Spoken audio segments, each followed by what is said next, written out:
Found and Explained is powered by Squarespace.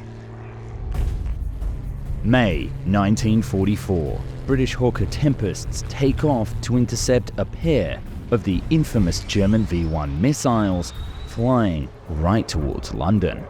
But something isn't right. The missiles are flying in formation. Nevertheless, the Tempests could catch up to them and shoot them down easily. Or so they thought. As they started their approach, hands on the trigger, suddenly the missiles started maneuvering, diving sharply and invading fire before sweeping through the British defences, hitting a destroyer and engulfing them in a ball of fire.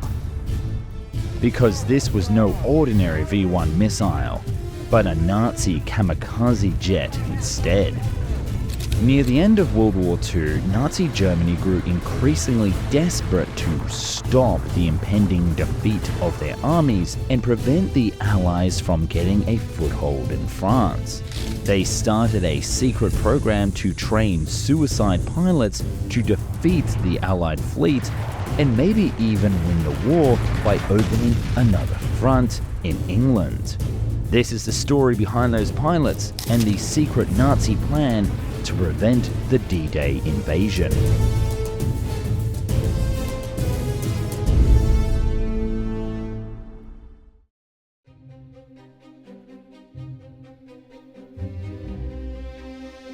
By 1944, things were starting to look pretty bleak for the frustrated Austrian painter. The Soviets were pushing hard to the east and Africa was lost, and the Allies had invaded Italy, or while the Japanese were steadily losing their little island territories and the battles across the Pacific. So Otto Skorzeny, commander of the elite paratrooper unit that had rescued Mussolini from captivity, suggested Hitler a new tactic to inflict heavy and expensive losses on the Allies. Since there were so many fanatics and zealots in the ranks of the German armed forces, than rational humans, there would be a steady supply of people ready for suicide missions. Hajo Hermann, a decorated Luftwaffe pilot, was also another officer advocating for a similar suicide tactic, although he saw the perspective in ramming Allied bombers in flight rather than attacking static ground targets.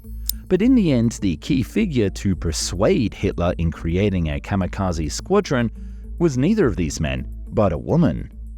Hannah Reich was a daredevil test pilot and one of the few women who had earned the Knight's Cross as a test pilot on the Me-163. In a visit to Berghof, Hitler's residence, she persuaded him to allow for the formation of such a unit that would perform suicide missions against Allied naval vessels and prevent the imminent Allied offensive in the English Channel. With the who part of the equation solved, now the Nazis only needed the how. And boy, wait till you hear what they came up with.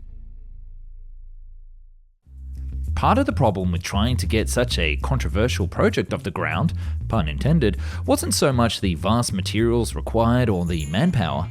After all, it was based on a previous glider project and there were plenty of volunteers, but rather convincing the powers that be to get on board. That's where the team behind the project should have saved time with a Squarespace website, now powered by the Fluid Engine. While not the same as the rudimentary jet engines of the age, the Fluid Engine's impressive drag and drop technology makes making a website a breeze, including one for both mobile and desktop. It does both automatically. There are hundreds of different templates to choose from, plus ones that have an online store all set up for you. All you have to do is just add products, or others that can launch a business idea in an instant. Fun fact, it's the exact same thing I use for my own merch store, foundandexplained.shop, for all your cool merch.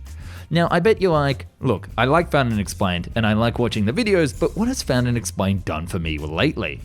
Well, for watching my little channel, you can try Squarespace for free for 14 days and receive 10% off your first purchase at www.squarespace.com/found.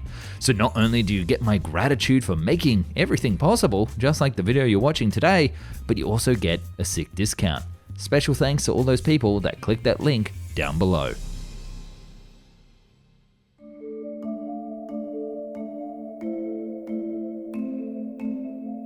Now, kamikaze pilots were not a new thing by 1944, with the Nazis well aware of the effectiveness of Japanese kamikaze pilots. The Japanese, of course, flew just regular planes carrying extra explosives to try and create more damage. But the Nazis took this a step further and decided to over-engineer the ultimate kamikaze plane. The Messerschmitt 328 was designed as a parasite fighter to protect the bombers from Allied attacks. Powered by either a Jumo 004, the engine used on the Me-262, or two Argus 014 engines from the V-1 missile, this prospective design was actually started all the way back in 1941. But during the development of the 328, the engineers actually came up with a glider variant that was proposed to be used for training, or could be easily turned into a kamikaze plane. And with some slight modifications, it would become very evil indeed. And thus, with the plane selected and the men chosen, the Leonidas Squadron was formed as part of the secret KG-200 unit of the Luftwaffe.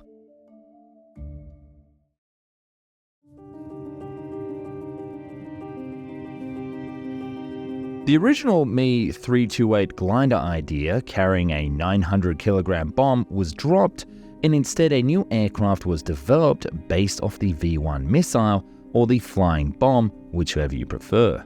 The official name of the V-1 was actually the Fieseler Phi 103, with the kamikaze variant getting a little R at the end of the name, making it the Phi 103R, standing for Reichenberg, as in the famous castle in Germany. During development, the aircraft went through several more design iterations. The R1 was a single-seat glider tested by the famous test pilot herself. Next, we have the R2, which was a glider with two seats made for a pilot and a trainer, with the trainer cockpit taking the place where the warhead would usually be. The R3 was a pulse jet-powered two-seater to test the jet engines, and then the R4 was the combat-ready model. There was even a fifth variant proposed called the R5 that, after the project cancellation, was turned into a trainer for He-162 pilots. The basic Phi 103 fuselage was divided into 6 compartments, housing the magnetic compass, an explosive warhead, fuel tanks, 2 circular compressed air bottles, and the autopilot, along with the servo mechanisms for controlling the rudder and the elevators. On the R4, the combat-ready model, the guidance system was actually removed, making room for a small cockpit with basic instruments and flight controls for the pilot, right in front of the intake of the Argus 014 engine. The wing engines were further hardened so the aircraft could cut through the cables of balloons, whilst the 900-kilogram warhead remained the same as the V-1 rocket. Now, this kamikaze jet wouldn't actually take off. You'll notice that I made no mention of a landing gear. A He-111 bomber would actually be modified to carry 1 or 2 of the kamikaze aircraft into battle, and then when released, the pilots would then take over the commands and fly to their respective targets up to 700 kilometers per hour.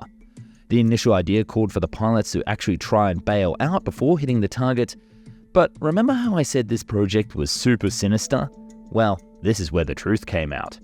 Tests and data suggested that there was maybe around about a 1% chance of surviving because of the engine intake proximity to the cockpit. And a lot of these surfaces the pilot would actually hit when they jumped out of the plane at high speeds. So it's actually very likely that these kamikaze suicide pilots were told that they would be able to survive, but the actual statistics would prove otherwise. They never actually told this to the pilots, but they did have them sign a waiver when they joined the squadron that they were aware of the purpose of the missions and that they would most likely lead to certain death. What a disclaimer, huh? As Otto Skorzeny imagined, there was no shortage of volunteers or fanatics ready to die for the Reich. And when the Allies eventually landed on the coasts of Normandy, the concept itself was pretty clear. So why exactly did we never hear about these Nazi kamikaze pilots in the field of battle?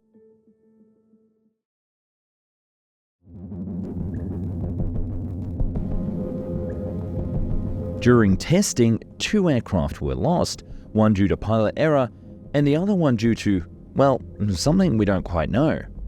So the test pilot herself took over and flew the prototypes herself, although she crashed several times. But since she was a very experienced test pilot, she was able to bail out unscathed.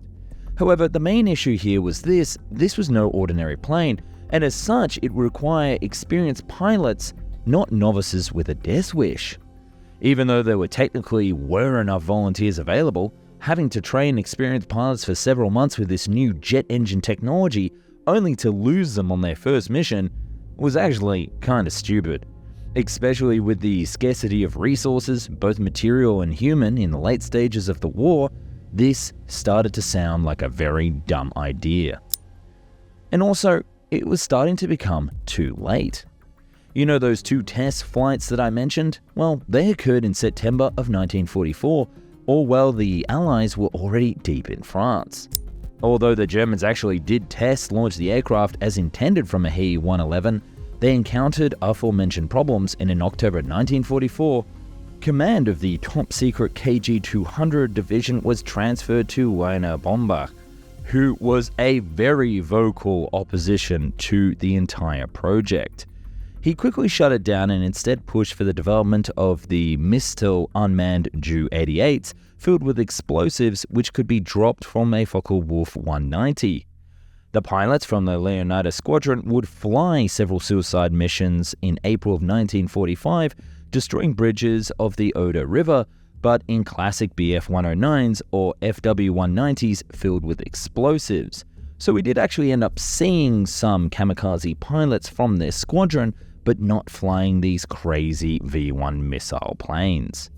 But even more crazy that over 150 of these pilotable V-1 rocket planes were built but never saw combat. And we all know how the story goes from here. The fascinating thing is that the Japanese actually did hear about this project and then got in touch with the Nazis for their research, leading to the development of the Japanese MXY-7 Oka. But that's a topic for another day. Thank you so much for watching this video today, and I hope you found out something new and exciting. I've actually got a little bit of a sore throat, and I've been really struggling with these German names in today's video, so hopefully that wasn't too crazy. But I'll see you in the next video.